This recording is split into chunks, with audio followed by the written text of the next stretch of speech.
Hey fools, welcome to this week's edition of Digging for Value. I'm Taylor Muckerman alongside Joel South, and today we're going to look at headlines right off the bat. And Joel, you saw one on Barron's Magazine's front cover talking about navigating the world of MLPs. It's been a rage here in 2012 and 2013, although there are some bears coming out talking about yields might not be as attractive now that Treasury bonds have risen a little bit on the 10 and 30 year. You're looking at over 2.75 on the 10-year right now. So a little bit more competition for fixed income. So what are you seeing right now? Yeah, definitely. I think when you look at the space overall, you can't really clump MLPs as one. You really still have to look for winners and losers in the space because there will be companies that will outperform the S&P, and on the other side, there's going to be your losers in this space. And the big worry is as interest rates go up, a lot of the contracts, they typically set up fixed fee contracts. As those expire, you're going to have to refinance new loans at higher interest rates. So that's kind of the big worry. And that should be somewhat of a worry. But if you look at the space overall, about 80% of the business right now is still in fixed long-term rates. So you shouldn't really be focused too much on that. And when you're looking at inflation, or when you're looking at the interest rates rise, we're not looking at inflation. So you're seeing the economy actually growing a little bit. So that should be a boon for these types of businesses, especially. So when you look at the higher rates, you really have to focus in company specifics, see what their debt maturities are, and see how they're tied in. Not really clump them and look at the big picture and say, yeah, interest rates are going up. This is going to hurt this class of companies. So you really have to focus more at the individual equity level. Yeah, the 10Ks and 10Qs definitely vital here for companies that take on a lot of debt. So you can kind of see which ones are using fixed, maybe some variable rate loans in there as well. So definitely monitor that. But what are some of the ways that some of these MLPs can grow the distributions that have made them so famous? Yeah, definitely. I mean, one way is going out and buying weaker companies, and you've seen that in the space.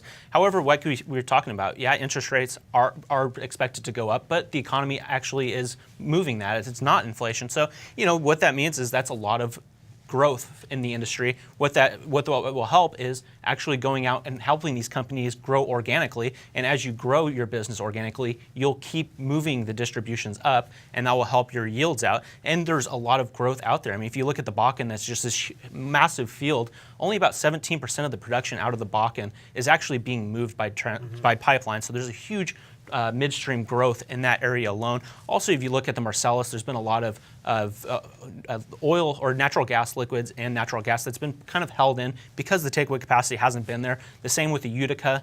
One of the big holdbacks of that space right now in that play is lack of pipeline transportation. So, if you look forward, I mean, in 2013 compared to last year, we're already looking at 5 times the amount of capital spent in the midstream sector. So you're looking at a lot of growth. So if you look at and find a lot of these good players, you're going to find that potential to increase with that higher yield. So it will be competitive in a higher interest rate environment. Yeah, you mentioned 2012.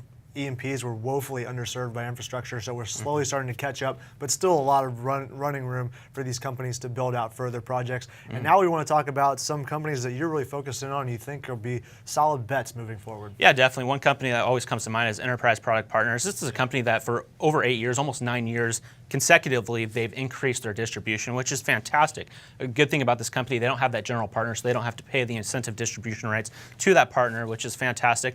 And then when you also look at them, this has been a company that has outperformed the S&P pretty significantly. If you look at the last 10-year total return compounded annual growth rate, they actually outperformed the S&P by 10%. So that's through a number of markets of higher and lower interest rate environment. So this is a company that is proven through a number of cycles. Another company I really like is Kinder Morgan Partners. This is a company that has assets in so many different fields: natural gas liquids, oil, you name it, even have coal exportations. So this is a company that's very, very diverse, and it also has 17 years of distribution growth. If you look over that time, compounded annual growth rate distribution of 38%, so fantastic.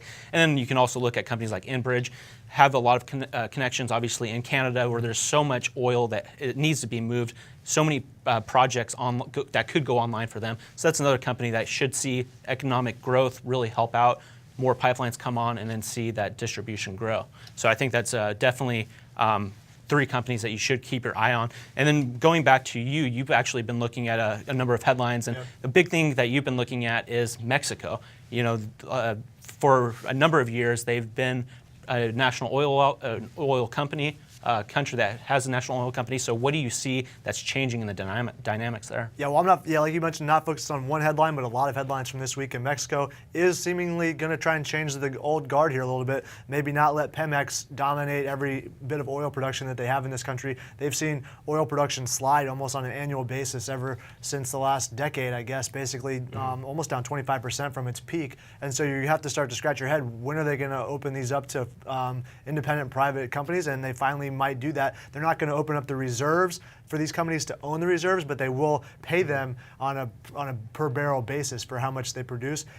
All the details haven't been worked out yet, but it's in the motion. Yeah, definitely. When you talk about that and getting more efficient in Mexico, which has been historically pretty inefficient, that means you're going to be getting more natural gas and more oil online. So what does that mean for the oil markets, and who are some of these players that are going to get involved? Yeah, well, you look at this country, and it supposedly has the 4th largest natural gas, or excuse me, shale reserves under their ground. And so I'm looking at some of the service companies that should really take advantage of this. You look at Ensco announced that they're going to have 10 new jackup rigs to service the Mexican market. Offshore potential here is huge. They liken it to the same possibilities that you see in Brazil. So I'm thinking, offshore drillers, Ensco already moving with jackups here, Hercules as well, already tapping into that market. So those are 2 companies that I like a lot. And then moving on land, you look at National Oil Varco in their latest conference call, really spoke highly about the potential here for on-land developments in Mexico, and that was before this announcement from the government. So that could be even greater news for this company and its investors. And this company has just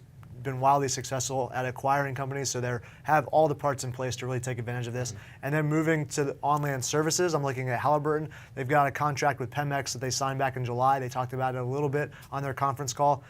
They said that $8 billion in possible awards are still out there on the market for Mexico, so they're in the mix for some of those. They should be announced over the coming weeks, but continue to follow that. And then, like I mentioned, the 4th largest shale reserves of gas. Halliburton's a fracking specialist, so that just butters their bread perfectly. Yeah, definitely. What would be nice on an investor side too is, North America has been slowing in a lot of the oil services industry. It's starting to somewhat stabilize. So what does this new expansion mean for investors? It opens up a whole new growth opportunity for the companies that I mentioned, and even some of their peers.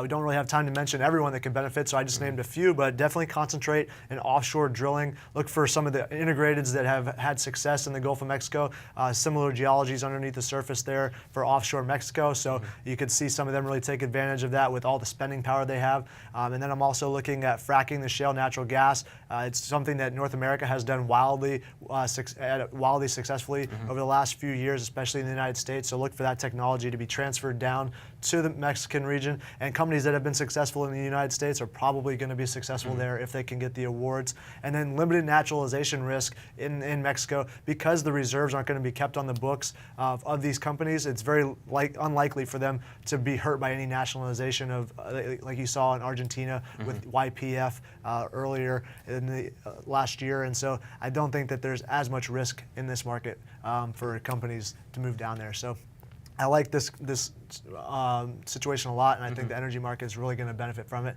And now we're going to move on to what we like to coin as fire and ice. We're going to try this segment out. Basically, we're talking about some companies that are on fire, some that aren't, or maybe even some sectors that are on fire and some that aren't. So, Joel, you're looking at offshore drillers over the past 3 months. You see 2 companies going in opposite directions. So why don't you talk to us a little bit about that? Yeah, definitely. I mean, this is a space that traditionally will move in tandem. When companies in the space are doing well, they all do well. However, you're not really seeing that in the past 3 months, like you mentioned. Transocean is one company that has been on the downside of that. They're down about 13% over the last 3 months, and a lot of that is basically in their conference call they've alluded to that the deep water drilling market might be slow for the near future, and a lot of Wall Street companies have come out and downgraded a lot of the big 3. Transocean, and then also Noble Corp, and Ensco.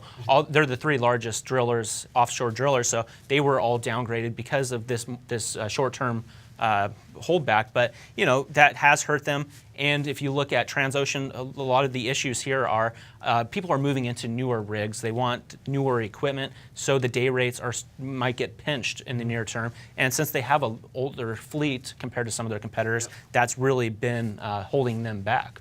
And you mentioned the softening of the market. How is this Seadrill, the company that you feel good about, really kind of dodged some of this speculation? Yeah, definitely. When we're talking about the deep water market, it's basically the deep market. The ultra deep water market is still pretty strong. And if you look at Seadrill, this is a company that historically has gone out and purchased new rigs, and after they start aging, they'll either spin them off or sell them. So they've been very strong on keeping that the new rigs in there, which increases their utilization and day rates. So they're a company that isn't really affected by that. And then if you look at what the rigs are, they're pretty heavily on the ultra deep water. So they're kind of skipping that whole blackening in the near term, which has been very solid. And also what really helps this company out is they have a large dividend. So they really finance heavily through debt. In good times, obviously they're financing that perfectly fine. So they have that high distribution or that high dividend, which will help investors stick in for the near term, especially if they're seeing near-term pinches. They'll have that dividend to lie back on and really grow from there. So that's obviously a very interesting point for that company, and I really like them going forward. So when you are looking at a number of companies too, kind of in that same direction, and one that's really had a wild week is metal producers. Why don't you kind of get into what's going on with them? Yeah, well, I'm looking at this as a sector overall that's been on fire this week. You look at several data points emerged earlier in the week that really drove gold and silver prices through the roof. I mean, comparative to the most recent prices. You look at silver reaching highs they haven't seen since May, and gold almost on a similar glide path. And so the companies in those markets did admirably this week. As far as the markets are concerned, you look at Silver Wheaton and Gold Corp, each up close to 15%, maybe a little bit more after the market closed. And then Southern Copper, you look at this, copper market didn't really rebound like the other two did. So that's my ICE sector out of the metals mining. They were only up 1.5 points, and so they really lagged, and a lot of their copper market peers did as well. Even though you do see some shortages coming out of mines, the Chilean mine strike just made the news not too long ago about maybe copper shortage there, but the market here hasn't responded price-wise as you have seen gold and silver. That's very interesting.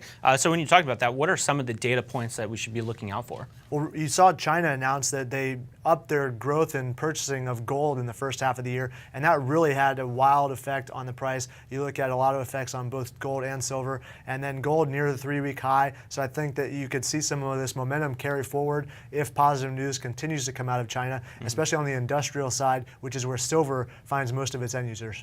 Very interesting, and obviously we like to close off with, what is the investor takeaway from this? What should we be watching? Well, there's a lot of momentum in this market right now, but there's no concrete evidence that that's going to be sustained over the long term. So investors want to be careful when they get into these markets because metals have been so volatile this year and are traditionally pretty volatile. So when you're looking at this, you really want to look at companies with strong balance sheets that can kind of make it through some of these tough times. And Gold Corp and Silver Wheaton, to me, really stand out. Silver Wheaton, a little bit more reliant on others outside of their own mining production since they're just a silver streaming company, so they're a little bit more secure than a miner. And they deal with the biggest miners in the world, so there's a lot of more security there than actually dealing with like a Gold Corp, who I do feel strongly about. But if some of their mines falter, they're really in trouble. So I think that Silver Wheaton right now, it's finally gotten some appreciation in the market that I thought it deserves a long time ago. So we'll continue to see if this company does well, and that's just my opinion, but I think Silver Wheaton is one company that a lot of investors should focus on.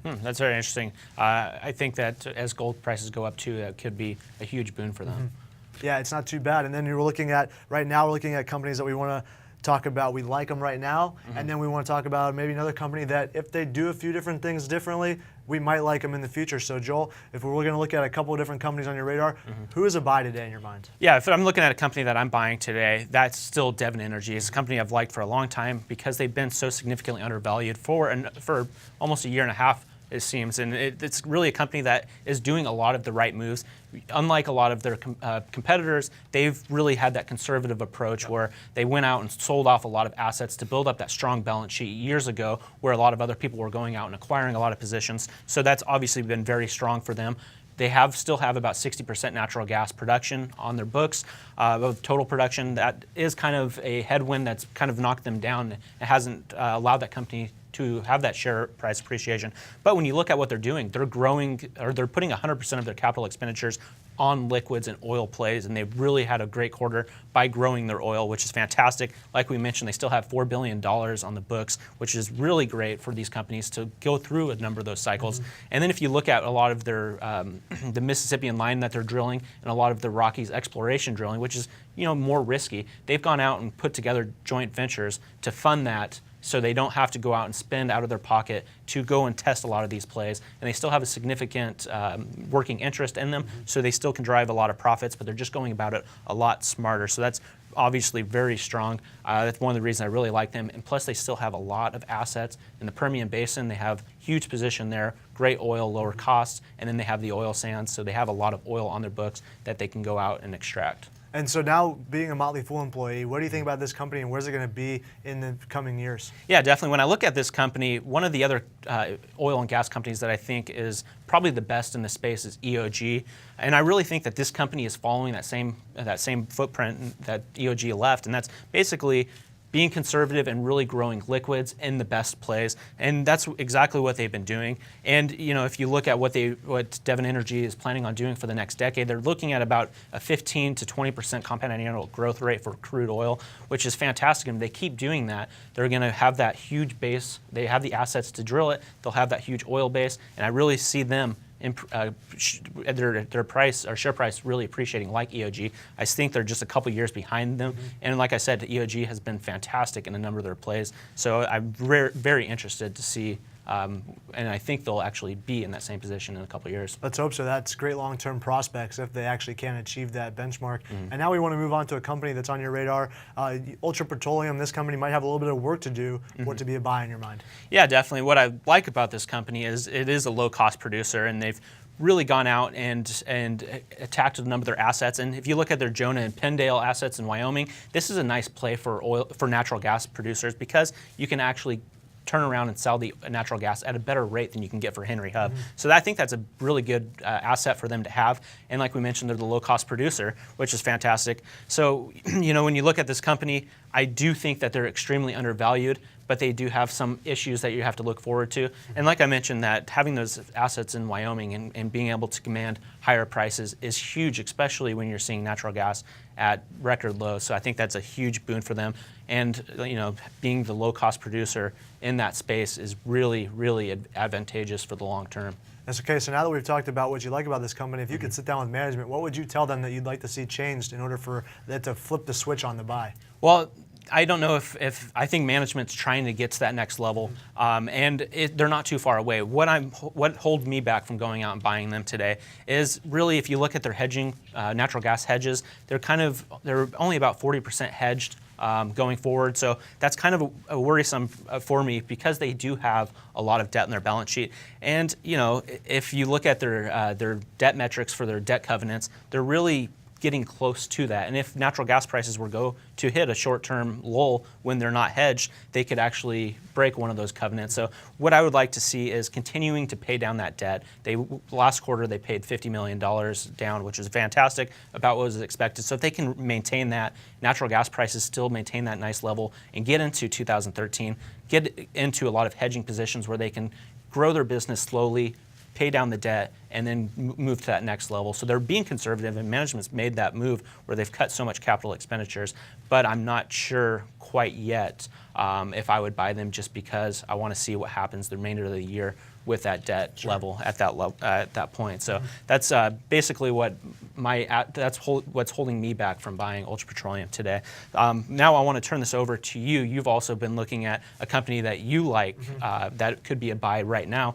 Who is it, and what's going on? Yeah, that's Spectra Energy. They announced a lot of positive things in their latest conference call after the second quarter. They're doing a lot of things right. They're becoming more focused, and they're dropping down a lot of valuable assets to Spectra Energy Partners, which is one of their subsidiaries. So I'm looking at partner companies. The other company I'll look at later is Lynn Company. That's also Lynn Energy, which is also a parent company. But as far as Spectra Energy is concerned, they're becoming more financially sound. It goes a long way with a lot of their drop downs that they announced this quarter. So they're transferring a lot of asset-specific debt to Spectra Energy Partners, and they're also also getting $2.2 billion in cash, which they plan on putting towards debt and maybe a few growth projects, which there's no shortage of. They do see $25 billion in potential projects out there, $3 billion of which are already in execution phase. So I like what this company's doing a lot. They have great asset base, and now they're really concentrating on the core of what they originally started as. And now Spectra Energy Partners has a lot more dividend stability, so both companies see a lot of growth for the distributions to their shareholders. That's fantastic. And you also want to move into another MLP that you already mentioned, Lynn Energy. And this is a company that you said quite isn't there. What is holding you back? What do you want to see before you'll go out and buy that company? Well, casting the SEC investigation aside as one of the reasons why I'm not really too bullish on this company right now, it's just not performing operationally very well. I've liked what they've done in the past, and I like some of the assets that they're currently in, but they're just not operating very well. You look at their hog shooter oil development, that's been a flop, so they spent a lot of money on that, really haven't seen the returns, and the deal with Linco and Berry Petroleum is still on the fence, so if this SEC investigation drags on, you could see that acquisition go by the wayside, and I think that acquisition needs to happen for this company. So that's one of the key things I'm looking at, very much so because the payout ratio is currently unsustainable. They're looking at 11% of their distributions coming from outside of cash flow. So if they can't bring Berry Petroleum online, that's going to continue.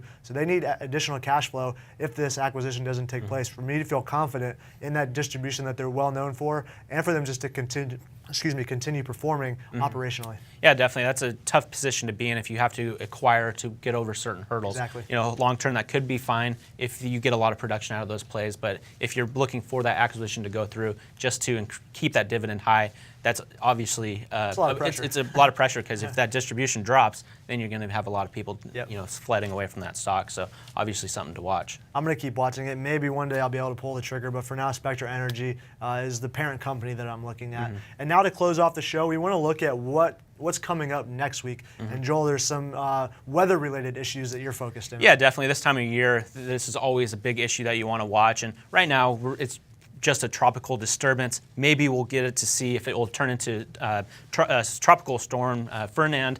However, I don't really see that the case. This is just a mere blimp on the hurricane radar this year. So obviously that is worrisome, and you're seeing companies taking that precaution. You saw Marathon Oil and BP go out and remove non-essential personnel from a number of rigs. So, we're in the middle of hurricane season. This is something that should be on the radar for the next month and a half or 2 months. Obviously moving people around from the rigs is a smart move to do, even though we're not sure if it'll even be a tropical storm. Yeah, it's obviously a potential start to hurricane season with this being the first named storm that we've really seen come through. Hopefully it's not as bad as 2012 where you saw Hurricane Sandy just unleash some devastation. But if it is, what should investors be looking at over the next few months? Yeah, definitely. I mean, this is a worry. A lot of people are thinking, okay, this is something that happens every year. But, the storms that we saw last year were intense in the frequency and the amount of damage. So it is a big worry. And, if you look at what happened last year, Hurricane Isaac was the big issue last year because that was the one that actually came into the Gulf of Mexico. And, you saw a number of companies really being affected by that. You saw Phillips 66, they had their Bella Chase refinery, which is about 250,000 barrels a day. That was basically flooded and it was out of operation for over a week. And that, when you have 250,000 barrels a day going through that is a big issue to focus on. And then you also saw, what it did for the industry overall.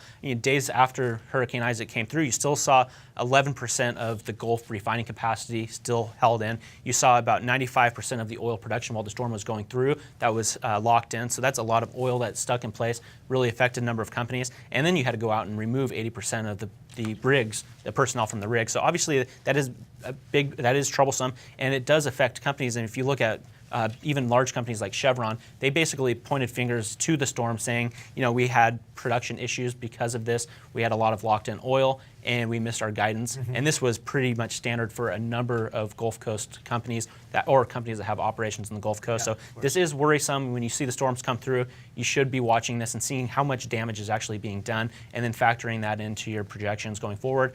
If you see a lot of Wall Street people go and sell off because people are missing their projections, obviously this is a one-time issue. For that year, it could be a great buying opportunity. So with that said, I want to turn it over and see what you're looking at for going forward. So what's on your radar? Well, right now it's currently taking place this week, but I'm looking to see how it continues to unfold. You're talking about the unrest in Egypt really helped drive oil prices up this week, and I'm going to continue to watch that because if oil prices maintain a high price relative to what we've seen earlier in this year, the second half could be very strong for some of the producers here in the country, or worldwide really, because Brent is the price that's really being driven through the roof right now. So I'm currently watching this to see how it unfolds right now. So I think some of the worries are kind of pushed past the limits of reason right now because, you know, the Suez Canal is very unlikely to be disrupted with the military presence there. You look at U.S. dropping $1.3 billion in support of the Egyptian military. So obviously we have some interest in this, but I'm going to continue to watch it because there has been bloodshed recently, and if protests get out of control, future laws could affect what investors have to pay attention to. Yeah, definitely. And when you look back and saw what happened to Libya and really spiked the price, oil price, because their production actually dropped significantly, almost to nothing. However, when you look at Egypt, that's not really the issue. They're still saying that supply is not going to be affected. So should investors be worried about this? It kind of goes back to what you just talked about with hurricanes. I mean, a lot of what I think is going to happen is people might remove personnel from the locations that they have there. You look at Royal Dutch Shell already having done that. BP continues to maintain its operations, but if things continue in this fashion, you could see them pull out non-essential personnel, maybe shut down a little bit of their operations. So I think that it could be that like short-term, one-time blip on the radar, like you mentioned with hurricanes. So it's something that investors should pay attention to. But then you have to look at Apache. 22% of their second quarter oil and gas revenues came from Egypt. So any long-term effects that this could have could really potentially damage this company beyond repair, because no one's going to want to buy these assets from them if laws change that are unfavorable to foreign investment in the oil industry in Egypt. So I'm going to continue to watch it. That's a long-term thing that I'm watching at. But as far as next week, I just want to continue to see if they can kind of quell some of the protests that have really ramped up their intensity, and if so, I'll feel a little bit more comfortable about the companies operating there. Excellent. Well, thank you for your insight, and thanks for tuning in to Friday's edition of Digging for Value and Fool On.